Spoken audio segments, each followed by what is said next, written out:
All right, all you econ people, so let's get back to talking about the national debt. We talked a little bit about how big it is, the 23 plus trillion dollars that we owe, and we talked about how, well, to put that in perspective, what you really need is the debt to GDP ratio. And so if we're going to make comparisons about the national debt, that's the figure that we use. But that still begs the question, okay, so percentage-wise that puts it in perspective, but it's still 23 plus trillion dollars. So maybe that leads to the question, to whom do we owe all that money? So the source for this particular graph that you see on the screen is actually me. I'm the TR in Treasury logo that you see above, because all I did was take the data from the actual United States Treasury. They publish their figures regularly.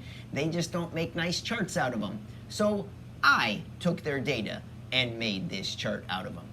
So it is true that the biggest single chunk of people that are owed the national debt are in foreign countries. We'll talk a little bit more about how that splits up in a little bit, but generally speaking, the way that you loan money to the United States government is by investing in what we call T-bills, Treasury securities, even savings bonds that I'm sure you know a little bit about just from kind of seeing things in the news and hearing things from adults. All those things are basically how we loan the government money, and foreigners do a lot of it. Like, this is roughly a third of the national debt that is owed to foreigners. The second biggest category is people in this country who are using Treasury bills and Treasury securities and savings bonds and things as part of their portfolio and investing. They don't make a whole lot of money, but they're extremely safe. And so people who know to diversify their portfolio, you need some riskier assets, you need some safer assets. You don't get any safer than United States debt. It's one of the safest investments in the world, maybe the safest investment in the world. So investors take up the second most.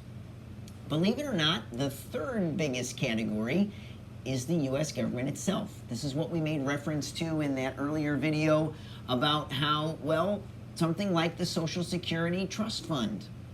If you want a safe place to invest money that needs to be paid out to seniors decades from now, and you want to make sure it's there, well, one of the safest investments in the world is United States government bonds.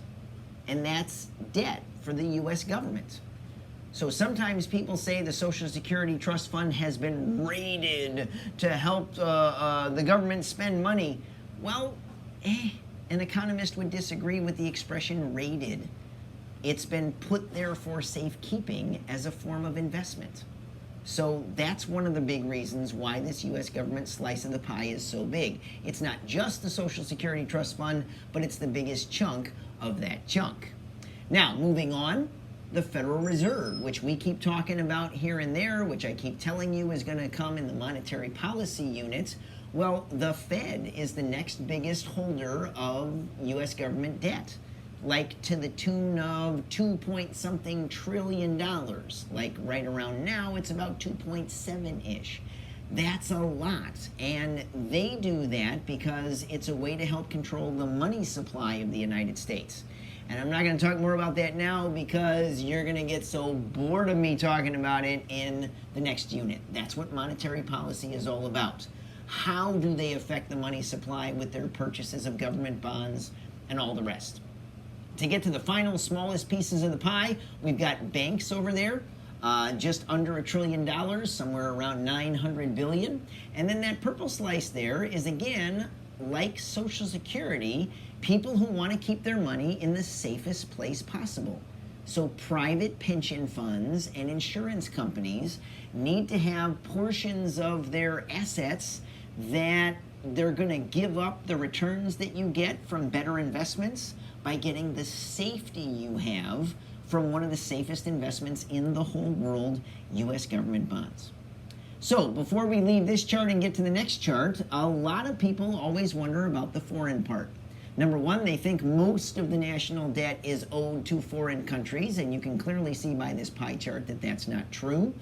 The little bit more concerning part for people in the econ world is how the foreign pie is divided. So it's foreign governments that own the lion's share of the foreign-owned debt. These are called sovereign wealth funds if you want to look them up in the newspaper. But this is governments that run surpluses, not deficits, and they need a place to park their money. Well, one of the safest places in the world is to invest in United States government bonds. So sometimes people see foreign investment as like a weakness in the United States, but the way economists look at it as other governments are acting in their own interest, and they know it's in their own interest to put their money in this country. Isn't that a sign of strength, not a sign of weakness? And then the rest of that foreign sector is just private investors. These are people who, again, are following the same path. They want to put their money in the safest place in the world. And one of, if not the safest place, is the US government, right here. Because we have an almost unbroken record of paying every penny of our national debt. So let's say we're going to take this foreign sector here and kind of look at it a different way. This is just the foreign holdings of US debt. If we want to look at that slice of the pie and divide it up, where are the countries that have bought the most bonds, who have loaned the US the most? Now, how much is the source of this particular graphic? They make cool graphics. I got to give them that. That's why I just took theirs to show you. This is a way better graphic than I could ever make. But I don't know the reliability of how much. I'm not going to throw you a graph where I don't really know about the source. So all the data in their chart has been verified by Treasury, meaning I went to the Treasury charts. They didn't footnote them very well, but I found them anyway and found that these numbers are indeed accurate.